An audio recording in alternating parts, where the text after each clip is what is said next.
150 milliards de francs CFA, c'est le montant de l'opération de titrisation lancée par la Banque ouest-africaine de développement. Il s'agit d'un mécanisme qui lui permettrait de transformer des prêts souverains qu'elle a octroyés à ses États membres en titres négociables sur le marché financier régional.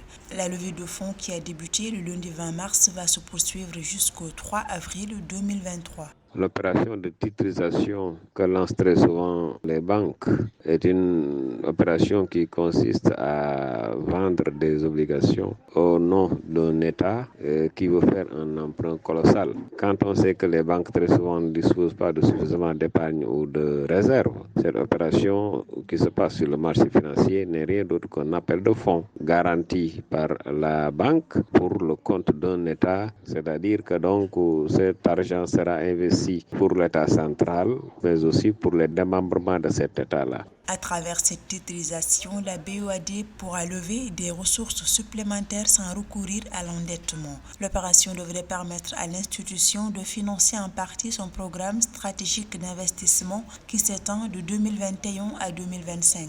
Celui-ci cible prioritairement la création d'emplois, la production d'eau potable et de riz, la construction de routes, le PIB des États, la production d'énergie et la réduction des émissions de CO2. Pour les investisseurs, c'est peut-être l'avantage de la rapidité de la disposition des fonds. Parce que quand c'est énorme, il va de soi qu'une seule entité peut peiner à trouver rapidement les fonds dans un délai extrêmement court. Alors que cette opération-là permet de disposer en moins d'une semaine des fonds nécessaires et donc aucun blocage sur le programme d'investissement.